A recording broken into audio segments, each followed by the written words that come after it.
Good morning, everyone. It's a really pleasure for me to welcome everyone for this live debate with the Prime Minister of Republic of Latvia, Mr. Krišjānis Kariņš. This is hosted by Foreign Investors Council as well as American Chamber of Commerce. For today, myself, Kārlis Danevičs, I will be a moderator. I'm a banker. And actually it's kind of good to be a moderator and be a banker at the same time.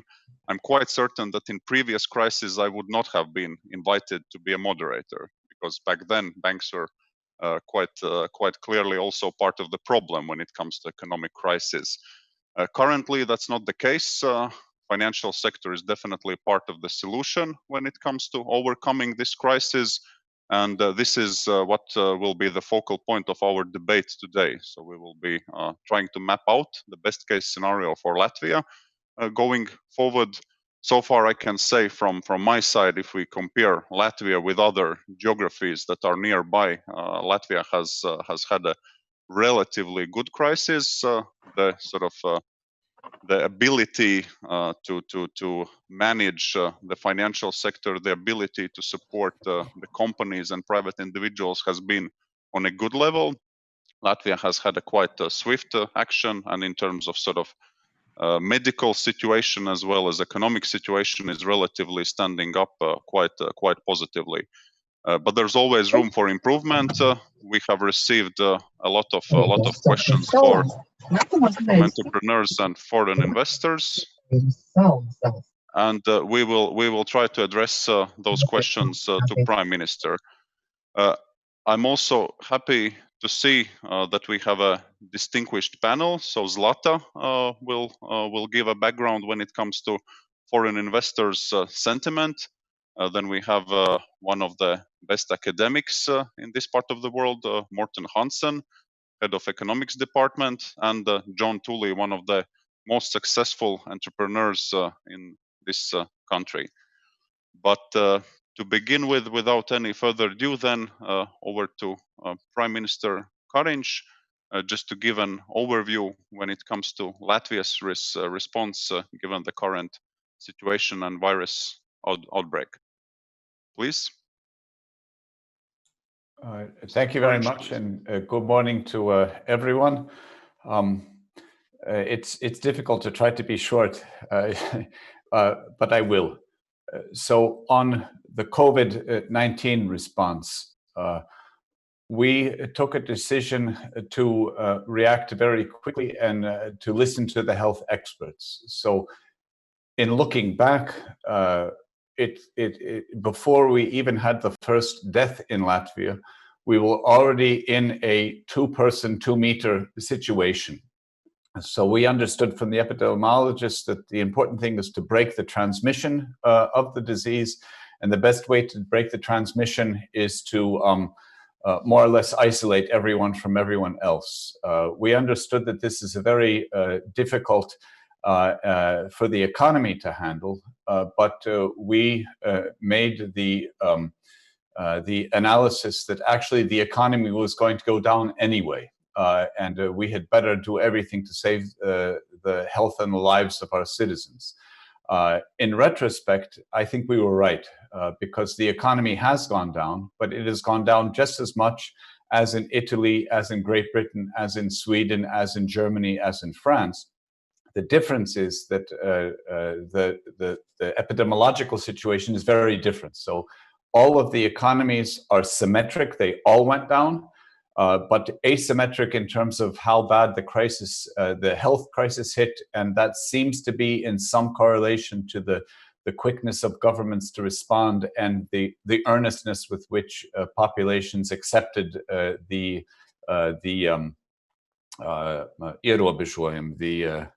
I can't speak English anymore, but exactly. Thank you. Now.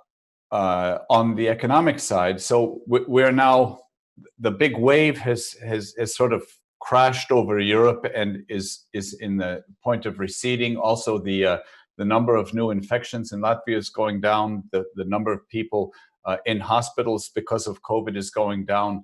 And we are now looking to we've been gradually easing the restrictions. And actually, the restrictions have been far less than in many parts of Europe. Also interesting, but that's a different discussion.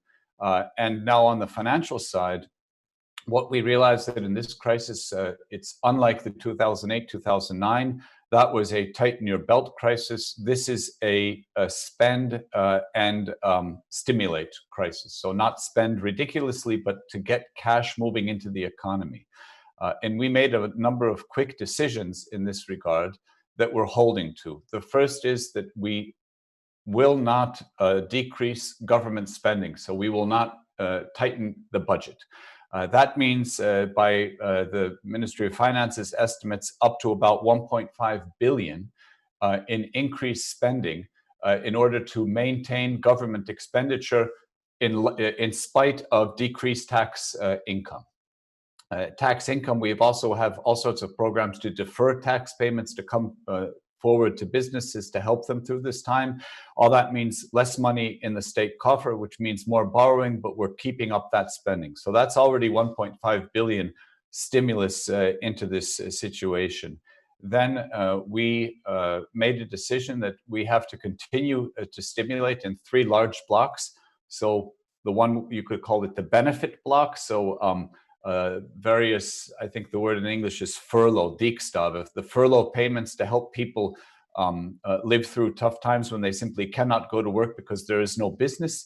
Then there are infrastructural investments that all governments turn to when you want to stimulate the economy. You simply build something, and that's sort of easy politically. And so we're putting money into infrastructure projects. And most importantly, the third big block is modernization. And these 3 blocks together, we are looking to invest about 2 billion euros over 2020, 2021. Of those 2 billion euros, about 500 million are reprogrammed EU funds. So from programs that we thought are not working, make no sense, we close those and we open new ones that we think will have a quicker uptake. That's 500 billion there, 500 million, sorry, 500 million there, and then the remaining 15 or 1.5 billion, is from borrowed money that we are investing into the economy. And then all of this investment, by the estimates, should be mobilizing. So that's 3.5 billion, and that should be mobilizing about 1 more billion in private investments, because we have various instruments in the modernization, also programs that we're still working on through Altum, to making sure that businesses can get credit and grow and modernize themselves. And that's a total of 4.5 billion that we're looking to mobilize to stimulate the economy. That's about 15% of GDP. Quite substantial, actually, if you compare across Europe. It will mean that our national debt will go up, and our debt ceiling that we're putting is 52% of GDP. 52% leaves us far enough below the 60% Maastricht criteria that we don't have any problems with the Commission. But a bigger problem for me would be with the rating agencies. We don't want to lose our now A- credit rating. It's good for the country. It's great for business as well.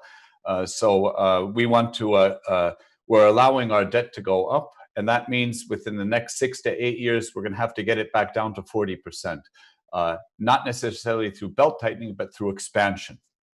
Now, that's what we're doing with the money. What are we doing with substance? We are moving through 2 big reforms that are now well underway. The first is the administrative, the territorial reform. That is in the 3rd reading in Parliament, and that will bring, how to put it simply, bring sort of sense and uniformity into our regional development. So similarly sized, large enough and moneyed enough local municipalities to provide the basic services such as education, healthcare, etc. And then the second is in higher education. We passed in government, it is now moved to Parliament, a higher educational reform actually to revamp the oversight and the administration of our institutions of higher learning. We are aiming to have 4 larger universities really take off, and we've already put in additional monies into science development. We're currently in negotiation. After this meeting, I have a number of meetings to try to put the final package together, where we really want to put a bigger emphasis on science funding. And especially the science funding that merges with business, so the applied sciences. So this is what we're doing together. So COVID-19, the health handling of it, we have the financial aspect of it, and we have the structural reforms that we're enacting so that the money is well spent, not just spent, but that we actually get a benefit into the future. That's what we're all aiming for. Thanks. Thank you, Prime Minister Kariņš. I'm sure we will sort of direct the direction from 2 angles. So first, we will have fiscal hawk Morten Hansen probably being concerned that we go into overdrive. But then, of course, there are also expectations from foreign investors and local entrepreneurs when it comes to doing even more. So, and you are definitely the person that needs to balance all of those views out. But yeah, once again, sort of representing a bank that operates in 20 geographies, I'm very proud to say that so far Latvia sticks out as the most positive example, or second most positive example, from all the geographies that we cover, and we cover quite good countries in that regard. So thank you very much for your introduction, and now it's over to Zlata to give a background on when it comes to Foreign Investors Council views and expectations towards Latvian government. So please put up slides for Zlata, and Zlata, over to you. Yeah, thank you very much, Carlos. Good morning, everyone, and good morning, Prime Minister. It's really great to have you here and have this discussion. I think FISCEL for many years has been a solid partner, a constructive partner in the dialogue with the government. We have previously really been drivers for many of the structural reforms what you are talking about, and especially the higher education reform. I think this is what we as a foreign investor sees. In general, I think currently I have 2 objectives of my current presentation. One is just to give a very short snapshot regarding how the foreign investors feel right now, and a little bit of the snapshot of what we are doing in terms of continue to be constructive partner, and as we call ourselves, maybe a little bit of the critical friend towards looking forward, what is worries us, and where we see how Latvia could excel even more. So in general, I think from a total perspective, by May, the majority of our members who has replied on our survey, 79% said that actually their results are affected by the COVID crisis. And this is interesting that only 5% of them said that actually they are affected positively. 79% said that actually there is a decrease in the demand of the goods and services. And in general, the majority feels that the demand is shrinking approximately up to the 30% bracket. We have some extremes, but 30% is probably the majority how the foreign investors are feeling. Then we ask our investors whether they have used any of the state support. And I think that interesting statistics shows that 57% has not used any state support as of now. Only 20% said that they have used idle time compensation, and 20% have used the deferral of the tax payment. So we could see that for the foreign investors, yes, there is a hit in terms of of the targets, in terms of the sales, in terms of the revenues. But the support measures, they are sort of keeping outside the support mechanism. And I know that we always were talking about, keeping our people safe, keeping them employed. And from the foreign investors' perspective, 55% of our members say that their level of their employees stays the same.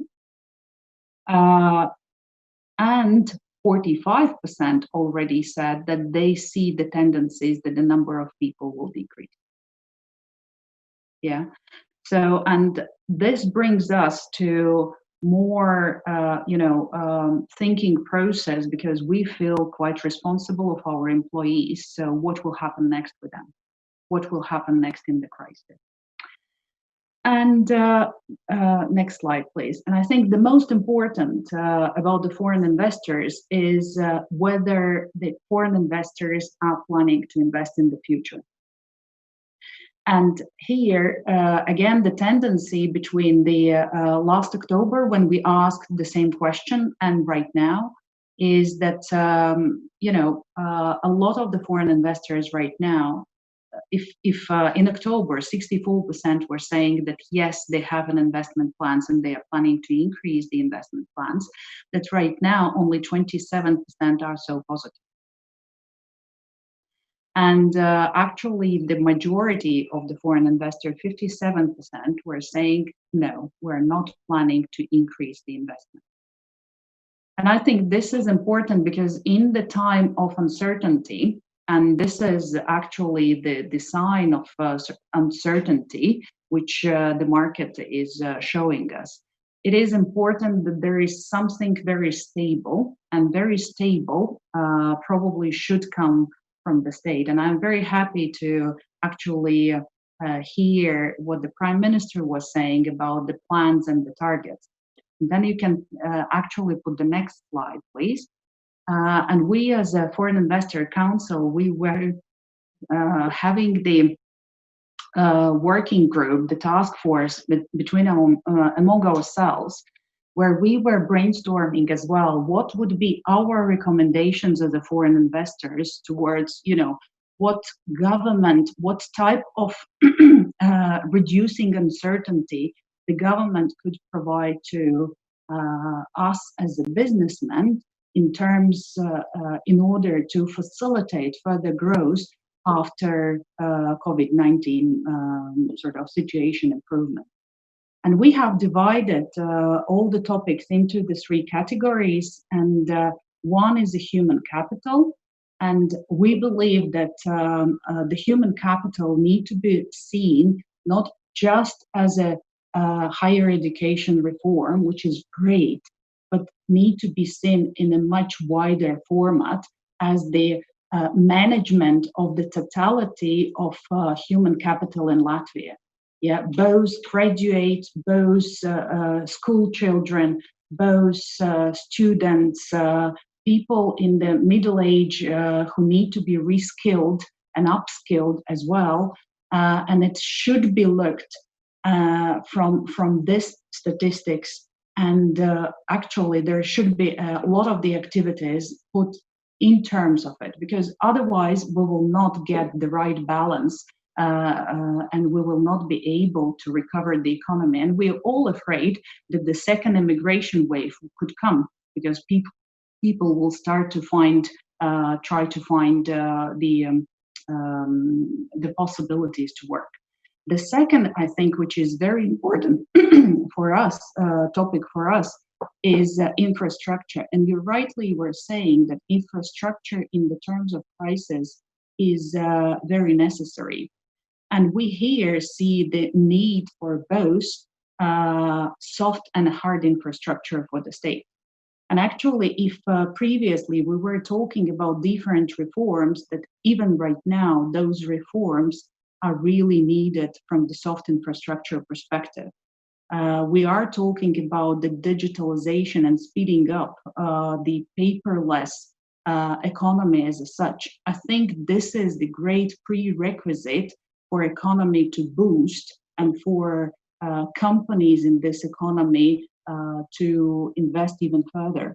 Because otherwise, this is an administrative burden. And if the second wave of the COVID is coming, then again, how prepared we are. And the third, what we were talking about, is about entrepreneurship. And I think here we do agree that Latvia is doing and is thinking along towards the different innovation and how to put the innovation together with the entrepreneurship and be much better. And we are talking about the creation of the new methods of doing business and actually commercializing them and working together with our scientists and researchers. And I think here, again, the way how the state behave, how um, um, proactive they are themselves in buying innovative solutions is actually the driving the process. And I think very important for us, the Mahatma Gandhi was saying that if you would like to see the change, you need to be the change. And I think this is very right for this moment in time. If we want to see the change somewhere, we need to start with ourselves. And every company is starting with ourselves. And I think the same is very important in terms of the structural reform of the state. So as FISL, I think this is our major message to not forget and put a lot of the pressure into the reforms which really need to be done in order to become even more competitive. Thank you. Thank you very much, Zlata. As always, very comprehensive view of investors. And well, entrepreneurs are entrepreneurs because they always see new opportunities. Even in crisis, they see that there is opportunity, and they keep asking for more, and they expect more from themselves, and they expect more from government. So, thank you very much, Zlata, for this feedback. I know that the Prime Minister was very curious to hear feedback from investors, and I can see there's a lot of sort of feedback also in the questions that are coming in. So, thank you very much for those questions. And maybe before we move over to Morten and John, any quick take on this, Mr. Karinč, when it comes to? Yes, thank you. No, I understand very well what it is that you're saying. The sentiment of only now 27% versus 64%, looking at increased investment, is worrisome. But I'm guessing that's probably rather general in Europe. I'm thinking it's not only specific to us. That is, there's a general worldwide sentiment. What is happening in markets right now? Regarding the paperless economy, just yesterday in the government meeting, we moved a number of laws on how we're going to go out of the state of emergency from a legal aspect. And there's the main law, and then a number of associated laws, as always these things work. And one of them, or actually two of them, were quite interesting, coming from the Ministry of Justice, how it was with the register of companies and some others where paperless will now be the norm. That is, we are moving away as much as we can from anything where people actually have to go. And sort of on a personal note, it all has to start with you. Of course, I'm still running government meetings just as we're having this meeting, and it's working very, very well. And actually, from a democratic point of view, it's easier to come and join a government meeting and state your case, because you don't have to physically come into Riga, physically go into the building, etc. You simply can, from anywhere in the country, or I suppose anywhere from around the world, log in, and there you are. You can state your case. Regarding paperlessness, before the crisis set in, about half of all of the documents I had to sign, I signed electronically, and the other half I had to sign with my hand. Then 9 of us fell into home isolation, and we had no chance of getting together. And it was less than 2 weeks that actually a solution was found, that now I simply sign nothing by hand. Actually, the only thing I still sign by hand are congratulations to my fellow prime ministers on their national day. But actually all paperwork and the movement of the paper has now moved fully digital in the government side. And it is having a great, there are improvements in efficiencies, and I'm convinced that over time we'll be able to translate that into, shall we say, a leaner state apparatus. That is, we simply don't need necessarily all the people that we're still currently employing. I don't want to criticize anyone in the state sector, but clearly, when we move to less human interaction where possible, there simply are less humans that you have to pay to interact, and we can get more people back into the private sector and helping to create the tax base that makes the world go around. Thank you. That's very inspirational, Prime Minister. And I can see that you also post greetings in Facebook for your fellow prime ministers of other countries. So it happens already digitally. So thank you very, very much for that. And well, in business sector, I think it's quite clear that a few years from now, when we will be asked this question, so who was the best digital transformer of our respective companies? Of course, it's COVID. Of course, it's COVID. So I'm happy to hear that the same stands for government. So thank you very much for that. And now, Morten, over to you. I'm curious to hear your views. You represent Stockholm School of Economics here in Riga. You have lived in Latvia for more than 20 years. You are sort of well-known academic economist, and you're also a bit of a fiscal hawk. Sorry for saying that. So can you please give a quick take from your side when it comes to Latvia's response to COVID? Yes, thank you very much, Carlis, and good morning to everyone. Fiscal hawk, yeah, I think you say it partly as a joke, right? But you're also right. It's my job as part of the Fiscal Discipline Council, but it's also my attitude. And I was quite happy with what the Prime Minister had to say, because I agree very much. Latvia came into this unfortunate situation, but in a very sustainable way in terms of public finances. And it therefore means that the government has had ample opportunity to respond as it has done. And I think it has been quite successful, I must say. And it's exactly not the time for austerity, of course. Right? It's very different from 2009. Right now, spending has to go up, right, in order to overcome this crisis, but it's something that can be done, right? Because the public finances started out by being highly, highly sustainable, much different from what we see in Italy or in Spain or in several other countries. Right? So we should be feeling, quite frankly, blessed from this year's situation. I would also say the Prime Minister mentioned the rating agencies. I think they will look quite positively on Latvia. In a sense, I've already seen one of them do that. That was Fitch, right? That just didn't downgrade Latvia, just changed the outlook from stable to negative. But that's obvious. I mean, nobody can have a stable outlook at this very moment. But otherwise, the way I look at it is I'm very positive with what has been going on for so far. But you could perhaps see my situation or my person as the one who is not so much interested in the spending of 2020, but is the one who has to look forward to, hey, there will also be spending to be done in 2021. Right? There will be a day after this year crisis, and it's very important that we can also sustain the public finances for that, because there's a lot of bills to be paid. When that is said, we should also remember, with an increasing debt, yes, there will be need for higher taxes in the future, of course, but also that should not be a big burden. We have to think about the current taxpayers. We have to think about the future taxpayers. But the way that it looks at the moment, very much in short, is that we will see a little bit bigger debt burden, but it's be highly, highly sustainable.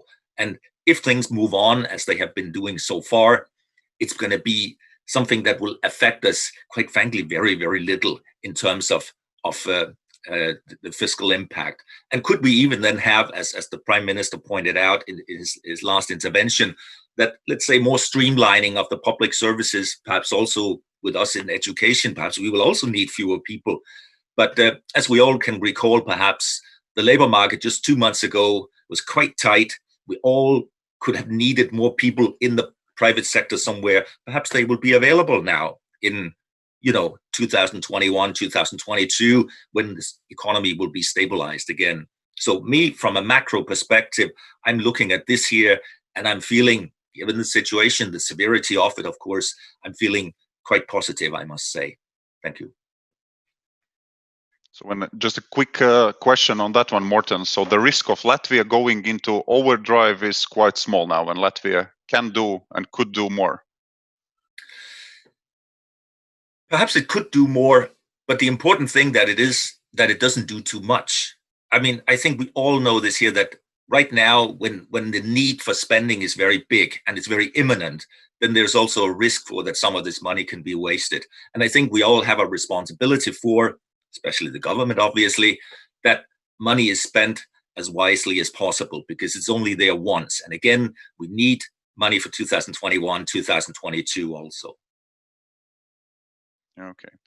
Most of the questions coming in are actually to Prime Minister, but I can see that some are concerning inflation, and those are to you, Morten. But let's leave them for later on. And over to you, John. So once again, you are one of the most successful entrepreneurs in this country. You are the one that is also covering a fair share of tax burden. So sort of a very important person for this country also from that angle. So John, what is your take on Latvia in current situation? Thank you, Carlos. First, I want to thank the Prime Minister and the government for their measured and effective response to the coronavirus. I think it's shown a great thing for Latvia that the people all work together to counter this horrible virus. I can give you an overview for the networking and tech industry. Sales have gone way up with the coronavirus. I guess people need a lot more technology.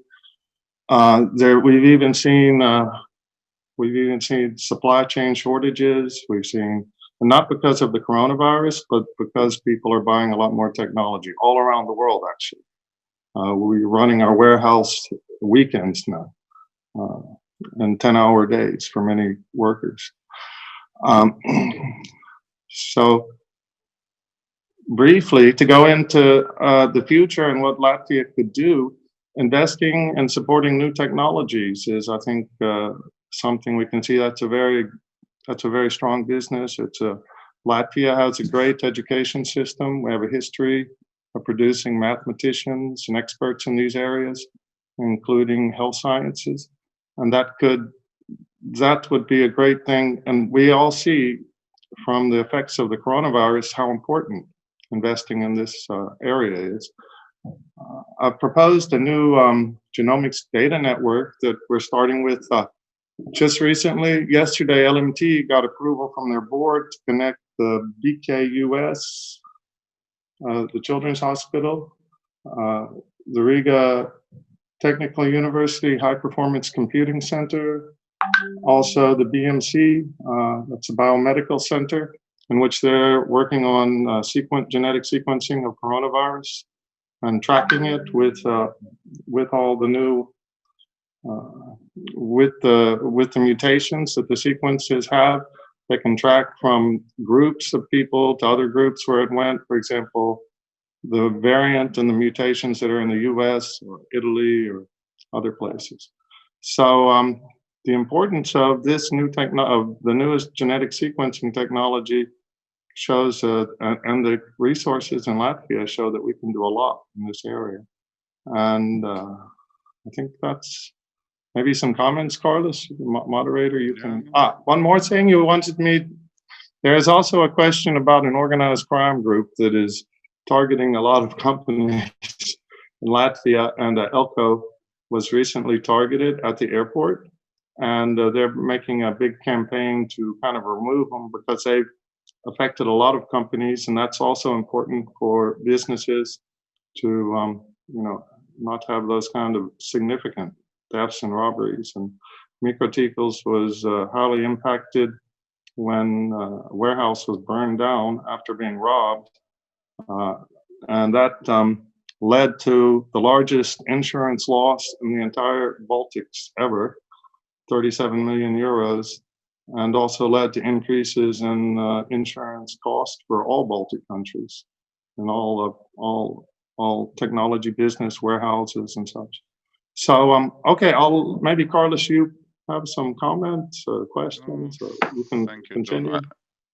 I think you fit Napoleon's description of leader very well. He said that leader is dealer in hope. So you are very much sounding positive.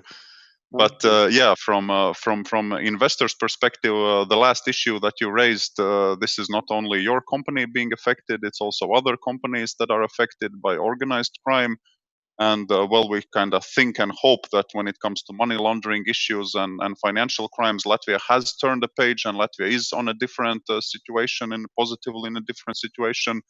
Whereas when it comes to such physical sort of situations where you get a physical attack on your facilities and something is stolen and facilities are burned down, that is a bit of sort of how situation was in 90s. And unfortunately, those are also situations that entrepreneurs are escalating with Fissil and AmCham, and unfortunately, John's company was number one sufferer in that incident. Yeah, so thank you very much, John, for being positive, but also for saying something where Latvia has room for improvement. Over to Prime Minister, just to give your quick take on what was said by Morten and John. Yes, well, I think it's very fortunate for me that you invited John to this discussion, but because to hear from someone who can barely keep up with demand is a very, very positive aspect indeed, and that's very good news, and say not such great news on a whole.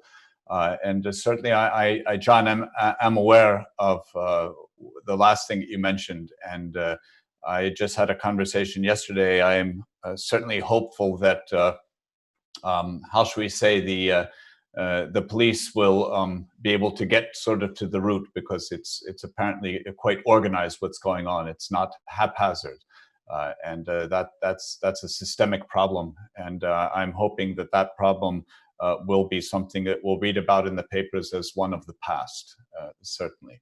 But this is what John is also saying, and the current success of this industry as such is it's sort of, on hindsight, it's not so easy to miss the obvious point. That is, we have known for years that the economy is changing, and we've been talking about the economy changing and moving to digital and this and that. And then some big external shock happens. In this case, it happened to be COVID, which, because we're more removed, I also have 2 children still in school. Well, it's very convenient if each can have their own little screen to work with. And that means that there's lots of demand and lots of families for the school kids. And that's a worldwide effect. Then we're relying more on our handheld devices, where I think lots of people have realized that their batteries are now dead, and there's probably a big replacement going on there, but in all kinds of solutions. So interactions like this, all kinds of hardware and all kinds of software. I understand that today the Corona protection software is downloadable, that a number of our companies have been working on. The application, I just got a message just before this meeting that something is downloadable. I haven't been able to press the buttons and to actually do that yet myself. But, well, I won't be able at 10:30 either, because I have another meeting. But sometime during the day or the evening, I hope to be finally able to do this. And this is a very positive sign. And I'm hoping that it will be a big input for the young kids who are in 10th, 11th, 12th grade, thinking about their future. And more people deciding, hey, this is the future, and to move in that direction, to move into computer sciences, to move into the engineering world. That's where the demand is, and we can see, you can almost take up any crisis in the future. That's where the jobs will be as well. So if we can get that higher educational reform through in Parliament, there's a huge resistance from the establishment. It's difficult to explain how massive the resistance is. In government, it was only Fissil which supported the government. Everyone else criticized very massively that we don't need a change. Things are fine as they are. And of course, the arguments were more fine-tuned. I don't wish to criticize, and I'm certain that what we're proposing is not ideal. But what astounded me was the massive no to change. And we simply have to overcome that, shall we say, with a smile, because that is the future. And I'm in it for my kids' sake. I have a deep vested interest. I'm in it for them. If we can get that through, they will be happier in the future, and then I could be a happier old man someday. It's once again very inspiring and great. So Prime Minister has already led us into discussion that is human resources and higher education reform. So thank you very much for giving your take on that one. I'm just curious, maybe Morten, you can give some comments on that one. You have been a very, very well-known professor. You have also historically worked for University of Latvia, Euro faculty, and you have had ability to compare the Latvian style higher education with a more Western style higher education in Stockholm School of Economics. And I know you have some cynical views on that. Maybe I can ask you to comment on this topic. Cynical views. Well, perhaps I could say the following there. Yes, I've been part of the educational system in economics only, right? But since the early 90s, I think it's not so strange this year, as the Prime Minister points out, that we see some resistance to change. I think it's quite common in bigger institutions. But since you give me the opportunity to sort of highlight the place where I'm working right now, namely Stockholm School of Economics in Riga, then allow me to do so, right? Perhaps it's a little bit blatant what I will have to say. It makes it too easy for me, but let me try to do so nevertheless. Most people are familiar with that place, I guess, certainly if they're from Latvia. And it's a small place. Small, very competitive, good reputation. But I think also it makes it much easier for change. I mean, for us, we will not prepare the engineers for John and so on. Of course not. It's not our mandate. But we have certainly seen how the tide is shifting, how things are happening. We see from students what they want right now is they want artificial intelligence. So we try to provide that, of course. We try to put it into our courses. We also have seen the need for dealing with big data. Many of our students, our graduates, they want to work with that. What do we do then? We try to include it into our curriculum because it's important for us to stay ahead, not just in Latvia, but in the Baltics and in general. We sort of see our school as being a competitor in, shall we say, regionally in the East. So perhaps it's sometimes simply easier for some places if they're not, let's say, too big, not too state-owned or something like that, to make changes because those changes are needed because they come from demand. If we do not supply, then there will be no students in 2021. So sometimes, quite frankly, such changes that are needed, they can also be easy. And I hope that the government will have more success with its changes. But I fully understand that this is uphill. We academics, we're the worst in the world, right? We come in typically at a young age. We don't leave the business until we are being carried out. And it means that higher education just automatically becomes a very, very conservative business. I have to admit that. That's a good one. Just Morten, what's your quick take on primary education? I have 3 kids, and what frustrates me most is this 3 months summer school break. And it made sense 100 years ago when everyone worked on a farm, but currently I just can't understand why that is still the case. Any take on that one? Yeah, if I may very quickly, then it's a strange leftover for me, right? I mean, most young kids do not have to help with picking the potatoes in the autumn anymore, right? But we do have this in educational institutions as well as in many other institutions. If something is the norm, if something is done, hey, it'll be done in the very same way tomorrow because nobody puts questions to that. And also, of course, teachers, they have gained this quite long, nice summer holiday. I shall admit I have it myself also, right? And do we want to give up our privileges just like everybody else? No thanks. But good luck with it. It's a reform that has to be changed, right? I mean, these young kids, they will forget a lot during the summer. And quite frankly, I would even like to see them to be together with their compatriots at school. I think they would enjoy that. Exactly. It's not good for kids and it's definitely not good for parents. Thank you, Morten. Zlata, over to you. So what's foreign investors' take on this, on higher education mostly, and human resources and human capital in general as well? Yeah, I think what we as foreign investors during our brainstorm, we really looked into the higher education reform just as a part of the total like a human capital management question in Latvia at all.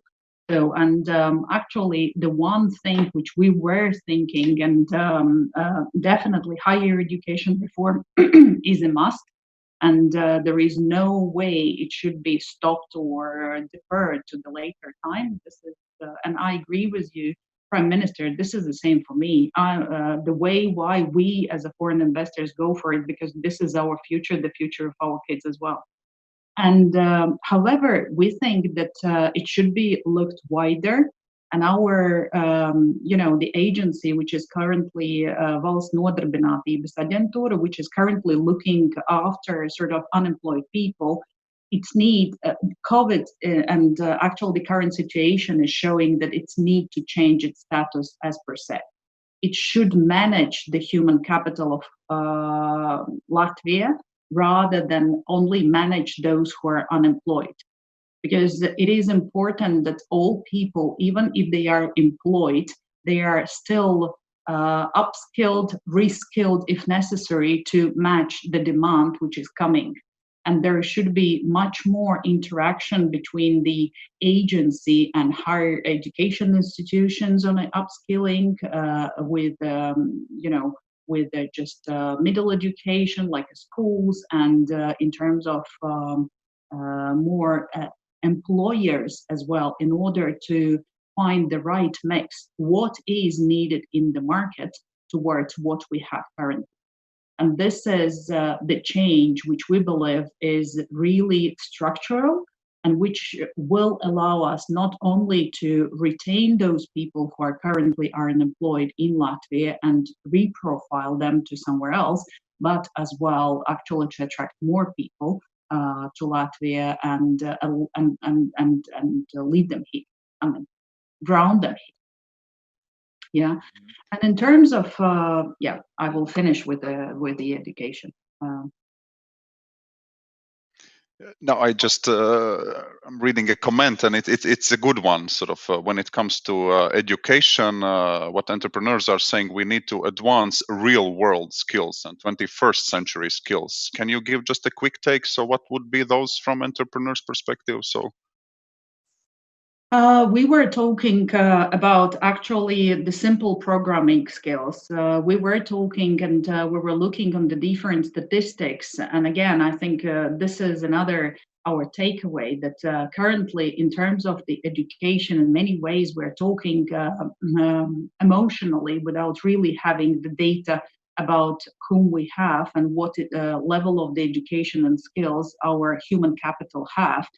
So we had a lot of we were brainstorming on a lot of the things, both the language skills, the ability to be involved in a simple programming activities, whether our schools are ready for this, for the simple task, the same what Morten was saying about the big data analysis and the skills which are needed there, and the proficiency, which actually the different level of people need to be in those topics, and upskillings, and being able to think wide, what are the new technologies, and being able actually to use those new technologies in your everyday work, both in private sector and in public sector as well.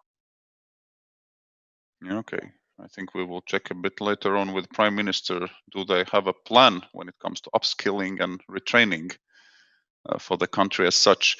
Zlatan, the last one for you, research and development. What's your take on that one from entrepreneur perspective? We were talking about the research and development a lot, and I think here again, there is a need for being more bold in terms of the cooperation between the researchers and entrepreneurs.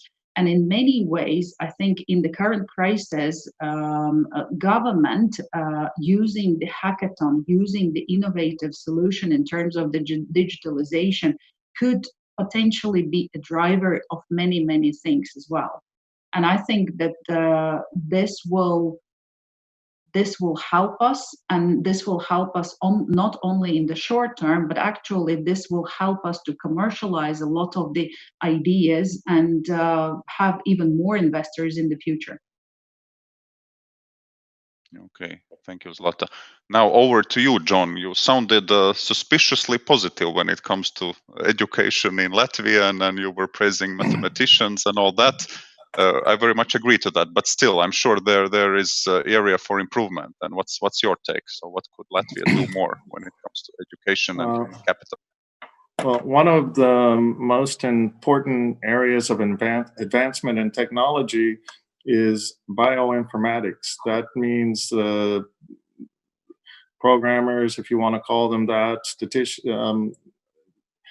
they need a group of skills to work in bioinformatics. It could be biology with statistics, with some programming, using tools for genetic analysis. Microtikls is already supporting stipends for a number of students at the University of Latvia and is offering to start that at the RSU, which I hope that will start soon. And these bioinformaticians are now some of the highest paid and most sought after graduates of universities in the world now. They can name their price, can go anywhere almost. And Latvia has a good education system. If the students get the right courses in the right area and work towards that, they'll be in the leading one of the most important growing technology sectors in the world, which is the understanding of genetics, DNA. It's about everything we actually care. What do you most care about? Something that's living and moving and has DNA and biology, or the food you eat and things like that. So this is the advancements in genetic sequencing and getting to understand these things are just increasing at a rapid scale. What can be done, for example, for the coronavirus, the new vaccines and everything, they depend greatly on all of the new technology with the genetic sequencing to read those sequences, what kind of what kind of solutions they can find to make a new vaccine. So that would be my biggest thing for new technology or for new businesses for Latvia is to promote bioinformatics and of course the genetic sequencing. And we're working towards that with this genomics data network to move the giant amounts of data which can't be moved over internet connections to the different between the research facilities and universities. So I think that'll be a great platform for Latvia and the bioinformatics and the research and business in the future. Thank you, John. For me, as big patriot of Latvia, I would have a concern that we train them and then we lose them. So that's still the case in Latvia, that some of the high flyers when it comes to medicine, research there, mathematicians, they end up leaving this country and working for tech companies in Silicon Valley or in London or elsewhere. What can be done to minimize this brain drain? John, what's your take on that? So with the stipends, I think they have some kind of obligations to stay around a little bit, which hopefully they will find a business, maybe some entrepreneurs starting businesses here in that area, and they can stay here and contribute. Also, it would be nice if we have the facilities such as the genomics data network that I'm working on. It could be a really good environment for them to stay here, and there could be investment and money that would support them and give them the good remuneration they deserve. So actually at the moment, Boston is kind of the so-called Silicon Valley of genomics. And I think we could try to make Latvia, maybe, or Riga, a satellite of maybe a smaller satellite, but something very significant. So that's one big thing, and it's also about cancer and treating cancer and diagnosing cancer. So it's all together. It's a great area that Latvia can do a lot in. I think, John, here everyone's a bit curious to know how you ended up in Latvia. So what was our drag and how you ended up creating your business here in Latvia? Well, my professor at the University of Houston, he taught the transformation of the Soviet economy just as one of the courses in many economics courses. And he had invested in Baltic International Airlines, which later became Air Baltic. And when I graduated, I could go on to graduate school or I could go out in the real world. So, and he offered me a job, and I really found the real world when I started working for an airline and working in Latvia and A different bit of parts of lucky the world. coincidence for us, right? I hope so. Thanks. Yeah, all right. Morten, and just a quick take from you on this one. You have trained a lot of high flyers, and you have seen a lot of your former students leaving Latvia, but many also returning. So what are those reasons why people are either leaving, or what are more interested in this other part? What are the reasons for getting people back to Latvia? I would look at it in the following way, right? I mean, we still live in a quite globalized world.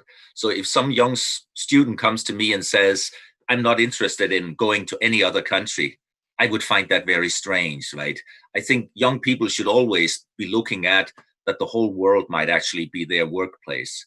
We know that we've had this year with serious outward migration and accentuated by the financial crisis. I think from this crisis, I'm not very concerned about it happening. And the reason is this year that this time there are no jobs elsewhere either. Also, Latvia has come a long way since the financial crisis. And I think in a discussion like this, give me just 2 minutes to outline this year that I think we should really be thinking about also that there's not just changes going on in Latvia, that there's a transformation going on right now. Certainly from the area where I am, meaning in economics, just in the past few years, we've seen very significant changes. The banking system is changing. This non-resident sector is going down. I'm very happy with that. We've seen smooth transition at the central bank. We've seen a smooth transition at the Financial and Capital Market Commission. I think it all looks good. And also, of course, we have what we were greeting just a couple of months ago, but I think nobody's thinking about anymore, right? But the financial intelligence units and the whole grey listing issue that became a non-issue because we were not grey listed. I really, as an economist, I look at this here as not just changes for Latvia, but I see it as transformation. This country has come a really long way in the past few years. And when I'm looking at these migration flows, a country that has always been interesting for me was the Republic of Ireland, because I used to come there. My wife worked there 30 years ago. And sorry, I will finish quite quickly, right? But 30 years ago, it was the poorest country in the then European Union. Hard to imagine right now.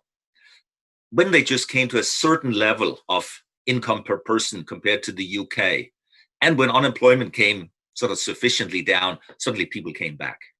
It's what I'm hoping for. I cannot prove that it's happening, but we have seen this year that it is more attractive for people to come back to Latvia. And I think the migration flows are sort of almost close to zero in net terms, right? So I could easily see a wave of people coming back because it's getting more and more attractive here. Unemployment, okay, not super low right now, but in a couple of years will be very low again. And we've seen wages and standards of living rising. And those are the things that will also get people back. But being inside the European Union, we must always expect that people go in and people also go out. Thank you, Morten. And especially on this cleanup of financial sector, couldn't agree more. I'm really proud of what Latvia has accomplished on that one. And I think we're about to finish off this subsection of human resources and human capital. But just to use a moment, there's a very good question to Prime Minister concerning this discussion, and it might end up as a good wrap up, covering together COVID-19 crisis as well as scaling up the human capital in Latvia. So the question to Prime Minister, if I may, and President Levits has stated that recovery fund could be channeled towards science and education. What is your take on that, Mr. Prime Minister, and do you have some specifics around that in mind? Okay, regarding the recovery fund, we all have to remember this is the offer from the European Commission. It still has to go through the very interesting process of the European Council, adapting or changing it or rejecting it. That's still in front of us, but certainly in terms of how to better use any funds in the future. Of course, not even talking about European funds, talking about how we're looking to invest the monies that I've talked about at the very beginning. We are in a interesting, I shouldn't say difficult, but we're an interesting political negotiation of how to best distribute the funds across benefits and support, infrastructure and modernization. And it looks like we're going to be about equal thirds of invested money going in. And in the modernization, one of the big areas is in science in general. And what I'm hoping that we will come up with a package which would give a palpable, a significant boost to investment into the sciences in Latvia, sort of using the opportunity of the crisis to really get the transformation going. To use from the European monies, there is a level, it's like being in the junior league and then being in the big league. The big league is, there's a huge program, it's called Horizon 2020, which is not distributed to countries. So it's not in the package that Latvia gets or Spain gets or Portugal gets. It's money available to the best. It's like the Olympics. If you can run fast, you can go. If you can't run fast, it really doesn't matter. So you have to have certain, if you run 100 slower than 10 seconds, don't even think about the Olympics. And it's the same with the Horizon monies. And in order to get to the Horizon monies, you have to ramp up the basic system. I mean, the excellency doesn't, it doesn't occur in a brownfield, and occurs in a very sophisticated environment, which has a lot of investment and people involved underneath of it. And that's where we want to invest so that we could get to the Horizon monies. That really is the goal. And I can not agree less, I could not agree more with the president. I could not agree more with the president regarding that this is the direction that we have to go. And also regarding human capital, and what the government is thinking. So we have about 45,000 people who are currently receiving some sort of government benefit for not working. And of those 45,000, thankfully, those are not 45,000 unemployed people. We have about 17,000 new unemployed, 45,000 who are not working, but they're not yet unemployed. And some of those, many of those will be able to go back to work as the economy opens up. But not everyone will, because not all parts of the economy will open up at the same speed, and the economy may be a little different.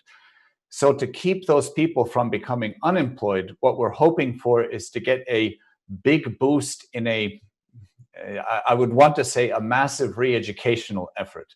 And I hear what Zlata says about the Valsts nodarbinātības aģentūra and how they could be, shall we say, a little more modern in some sense, that we don't need programs that just teaches people something. We need programs that teach people something useful and hireable in 3 months' time or 6 months' time. And one of these is as you said, basic programming skills. We know that we have a continual shortage of programmers in the country. We need about 3,000 a year, and we can come up with good if half that number. Now, if the numbers are correct, it's about 45,000 people. It doesn't seem to me to be unreasonable that we could aim to have 500 to 1,000 of those people actually learning programming skills, because those people are intelligent. They are maybe working in different industries right now, but why couldn't we motivate them to relearn something else? And the way to motivate them is, of course, to pay them a nice stipend, so that they could live and learn a new skill and not become a burden to the state, become an active participant in the state. So the idea of re-education is something that I think is extremely important, not only for the unemployed or the currently non-working, but also for the people who are employed. So learn a new skill, get a better job. And I think this is extremely important.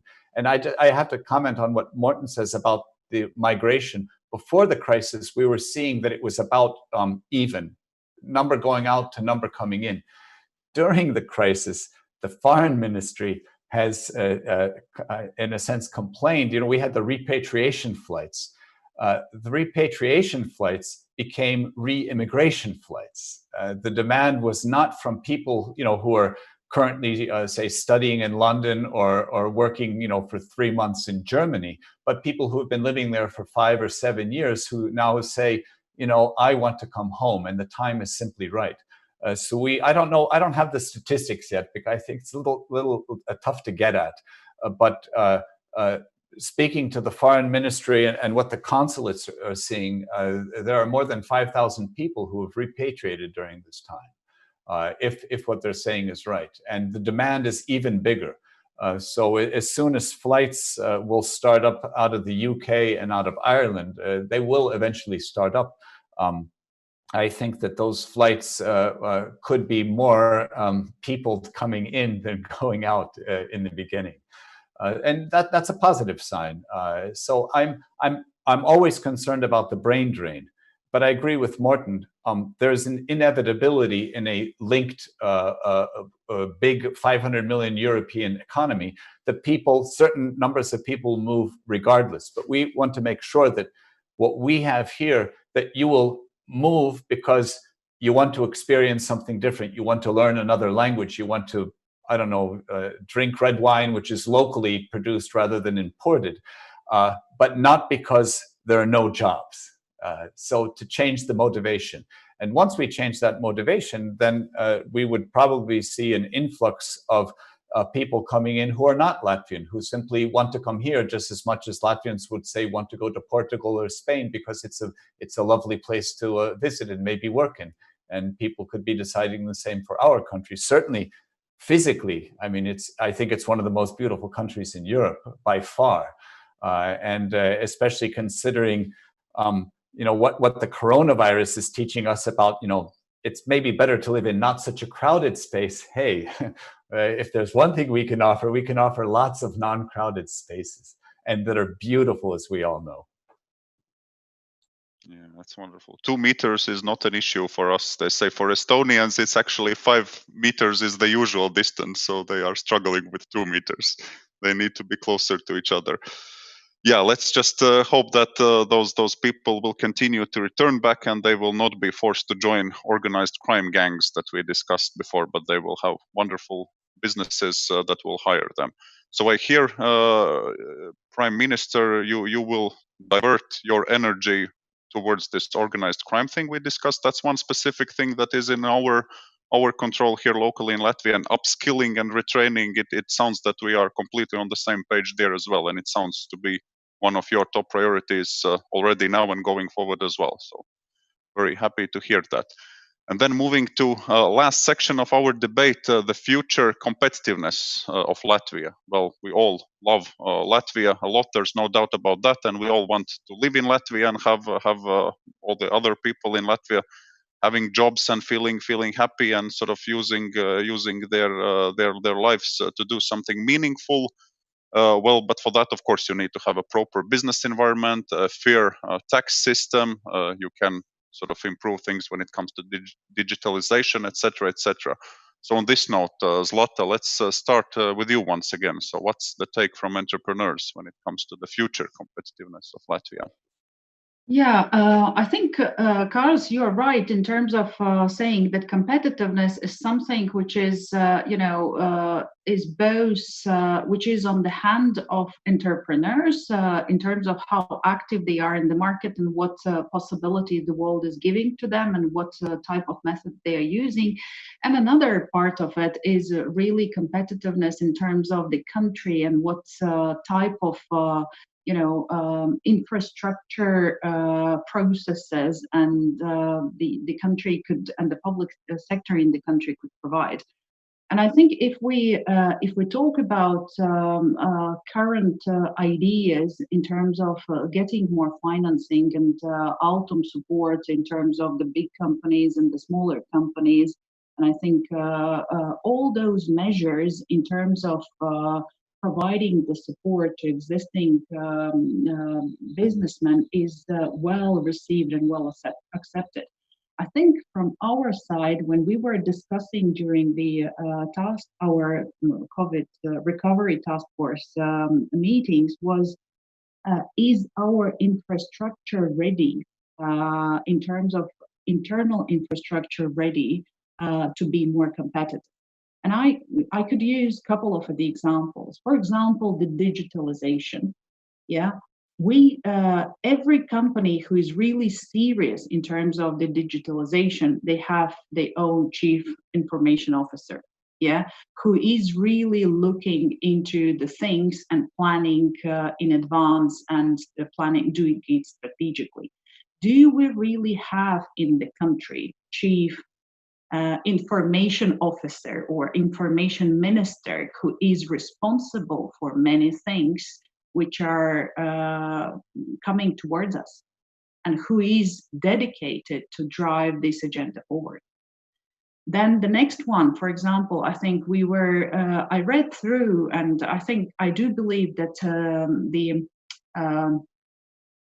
information materials which was provided by the Ministry of Economy towards sort of the plan and the KPIs in terms of Latvian recovery in the future is great material in terms of putting the strategic objective and being concise and looking forward. I think one thing what is there is creating or investing in the infrastructure a lot of money, like 2.2 billion over sort of this year and next year going forward. But then the thing is, we are aiming at having more PPP projects, but then do we have right infrastructure in Latvia in order to enable those PPP projects to prosper in the short period of time? And I should say that if TFLA will not start and will not again change their modus operandi as such, there is very little chance that really we will be able to attract during this period of time any substantial and important PPP project. If we're talking about competitiveness, look on the court digitalization. Is it complete? Does it work enough? Do we have real plans to invest in it? And I think this is the internal factors which potentially could influence then external behaviors of entrepreneurs. And what we were discussing among ourselves is that this is great to have the state support for many activities, but I think that we believe that in terms of the drive, the change, the state need to be very active and take some bold actions in terms of, having this dedicated ministers, having the plan and understanding, for example, the plan which is currently drafted, understanding how it will be managed. Who will be PMO for realizing COVID recovery plan? Who will do it? Whose responsibility it will be? Who will be measured on the result? I think this is, when it boils down, is a reality which I think need to be understood and actions need to be taken. Thank you, Zlata. That's very well described. In businesses, we really sort of have this joke that Chief Digitalization Officer is COVID. His name is COVID. But of course, in reality, it takes people still to digitalize. So COVID can be an inspiration, can be reason to move faster with digitalization. But of course, there needs to be a focused approach from the government side as well. I just wondered, John, from your side. It sounds that you are doing quite okay, and apart from needing more bright employees and government protecting you against criminals, there's nothing much more you expect, or there's something you want to add to what Zlata just said? I think Zlata, she made a very good case. Thank you. I just see the genomics as something that Latvia I'm pushing that all the time. So that's all I have to add. Thanks. It's good. It's good. Therefore, you are an entrepreneur. You keep pushing for things, and you're focused. That's good. Morten, anything from your side when it comes to the future competitiveness of Latvia? You have studied this for decades now, and you know Latvia Yes, inside out. but I'm not sure I have the right answer. Nevertheless, right? I tried to argue earlier that I see a lot of momentum in the economy, especially in economics. There's so many changes going on, and that will have a positive impact in the future. Allow me, nevertheless, the following thing, even though it might sound a little bit negative, right? But I still recall when I came to Latvia first time. That was 1993, and I talked to people, and they explained to me what are the sort of main problems of the country. And then they said, oh, it's the gray economy, it's the social taxes, and it's corruption. Then fast forward 27 years to 2020, and I suddenly sort of think about that. Wait, gray economy, we still talk about that. Social taxes, we still talk about that. And corruption, perhaps we also still talk about that. So there's some sort of core issues that have not been dealt with. I still see them as much less. And I'm very interested to see if especially the gray economy will be affected in a positive way, also with this here crisis, right? This year that measures to help firms should not be extended to those from the gray economy. It'll be super interesting to see if that will have a lasting effect afterwards. Otherwise, sorry if I sounded a little bit too negative with this year. Perhaps it was partly a joke, but besides those issues that just seem to be recurring again and again and again this year, lots of momentum in the economy. Good things out of fiscal and so on, super appreciated. Keep going on with this year. But the framework in which these changes can be made, they're simply becoming better and better. I'm quite optimistic, very optimistic in terms of the Latvian economy. Yeah, okay. Thank you, Morten. Thank you, Morten. All right. With that, we are actually now wrapping up this session and moving over with questions to Prime Minister. And let's just start with the first question that ties together what Zlata said about PPP projects. And yeah, that seemed to be a quite persistent question from the audience as well. So, Mr. Prime Minister, could you please advise us on the status of Rail Baltica and what's the plan for that? Yes, thank you. Rail Baltica is the topic that each time when I meet with my colleagues from the north and the south, the prime ministers of Estonia and Lithuania, this is what we're talking about all the time. It is at the forefront of our agenda, and it's one of the important items on my agenda. We are currently at the state where we are having some difficulties with the European Commission, because the European Commission has one view of how the project should be implemented, with one oversight company, all monies, all oversight, all coordination being centralized. The Commission's argument that there was a project some years ago linking Belgium with Netherlands, with the Netherlands, and the tracks came together perfectly, but the trains stopped because actually the switching systems were incompatible. And then it took them some time and some money to fix that. And when you have three countries, you have another level of difficulty. It seems to make perfect sense. Our government thinks this is the right decision, the right direction. The Estonian government thinks it's the right direction. The Lithuanian government has a slightly different view. They have a view that only they can maintain and have anything to say over such important infrastructure. And we are in the difficult stage of trying to convince our neighbors to the south that the tracks will belong to Lithuania, and there's no question of who owns what. If it's a question of a joint implementation of a joint project, and it's disjointed if three are doing it, it's jointed if one is doing it, and it's at a difficult stage. We should have had an agreement by this time, the end of May.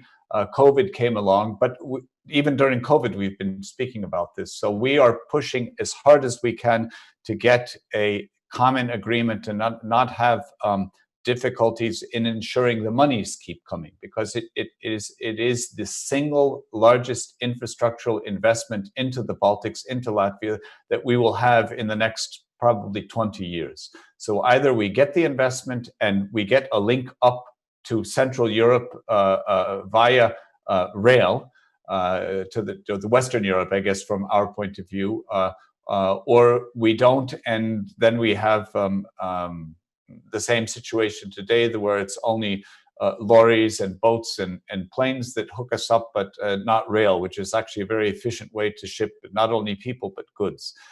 So I know that the European Commission is extremely interested in having the project go through. Certainly our government, the Estonian and Lithuanian government, is very keen on having the project come through, but we're still, it's like a wheel which isn't fully round. It still has one flat side, and it's moving forward, but not as smoothly as I would want. But I'm a you know, incorrigible optimist. We'll solve this one way or the other. We will solve this. Thank you. But sad to hear that Baltic cooperation is an issue. It reminds of a bitter history before Second World War, when there were also similar issues in between Poland, Finland, and 3 Baltic countries. A lot of questions keep popping in, so let's try to move quickly through them, and they're really wonderful questions. So, question once again to you, Prime Minister: if you knew the situation as it is currently, what would you have done differently a year ago? If you would meet yourself from a year ago, what would you tell to yourself a year ago? Oh, I could have saved a gray hair or two, I suppose, but since they're already gray, it doesn't really matter. On retrospect, I haven't gone through that exercise yet. On retrospect, I am surprised at how quickly we actually did react in getting people isolated. And I only realized that a few weeks ago. That was even before we had our first recorded death from COVID-19. When everything was happening, those were some very tense days and weeks where we worked every day, 7 days a week, trying to get everything into place.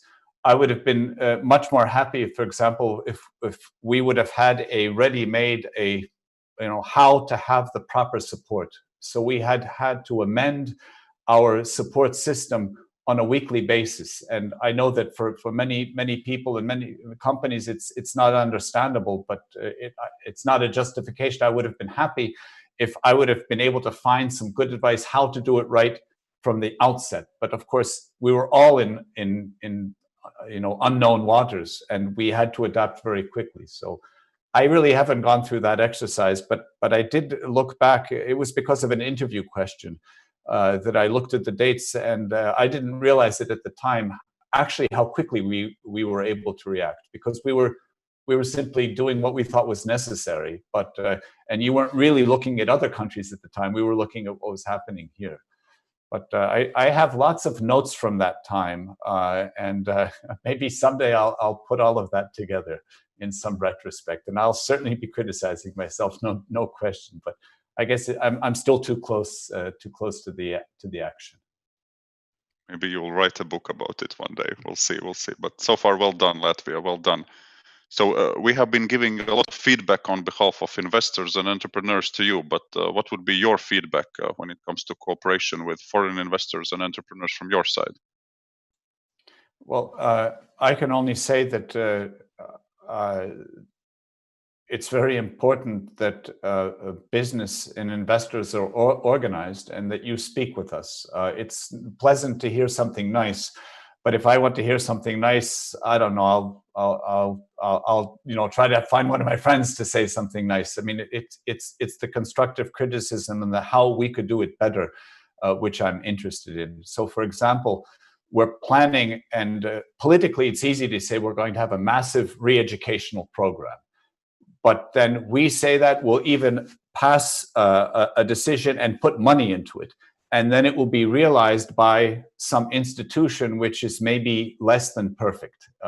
Not that we're perfect as politicians, but I would very much appreciate your input in that process of if something could be done better or differently. Please don't be shy, raise your voice. So I actually read what you guys send me, and we always have that, not so much in the back, but it's present in our minds. speak with us, argue your case. And I mean, certainly in the higher education, you are the one interest, the vested interest, which seems to be very supportive. I appreciate that very much. But also in places where maybe the government is more resistant to listening to you, don't give up saying that. And especially on the education, the investments that we make with public funds, we can always use criticism and insight into how we could do it better. Because remember, you know, as politicians, we're just like everyone else. We see the picture imperfectly. We are constantly in the world of compromise to get any decision through. You can see what the effect of that compromise may be and what could still be improved. And sometimes an argument coming from the outside is that which can tip the decision more in the right direction. So you're outside, so it's sort of often viewed as a voice of reason or a voice of interested but reason. Okay, thank you. Mindful of your time, Prime Minister. So last two questions, but I'll put them together. So there's a clear angle in the questions when it comes to green economy. Could this be the sort of competitive advantage for Latvia? And yeah, generally, so what's your view on what could be strategic success factors for Latvia in a post-COVID world? And then we finish off with that. I think our success factor is just as what Morten says about his institution. Small institutions can react quickly. Relatively small countries and societies can react quickly, and I think that will be our success. It won't be the government that will say who will make money. It's the government that will put money into science and research that will enable people to grow out of that system and to make money. The green economy is absolutely the future. I've said that before I became Prime Minister. We still have that position as the government. A lot of our EU funding programs, they're all geared towards having that green component in it. And certainly, I mean, John is speaking of the biological, you know, the future in genomics, and that's a huge future. There is also a huge future in energy efficiencies, renewable energy production, wind harnessing, transmission. There's huge demand in the world for all of these technologies. If we develop more of those technologies here, you know, as I say, it's great to have wind energy. Right now, to have wind energy, we go to Denmark, we buy a ready-made assembly, and we erect it in Latvia. So there's money for people cutting down, you know, the 30 square meters of trees. There's some trucks coming in. There's a crane operator who gets a job for an afternoon, and then we're done. It's much more clever to be like the Danes who make the money out of creating the windmill. And we have a company that now services windmills by putting on a silicone coating to make them up to 20% more efficient in the wind, so they turn better and to get more money. This is brains over brawn, realizing that, boy, all these windmills actually could become more efficient. But to move up the value chain, that's what we simply need to do. Move up the value chain. And it's our entrepreneurs, it's people like John who are moving us up the value chain. And if we can provide the basis, which is a reasonable tax system, that's a whole other issue. I'm very much still interested in improving our tax system. It's one of the balls. I have about 7 balls up in the air.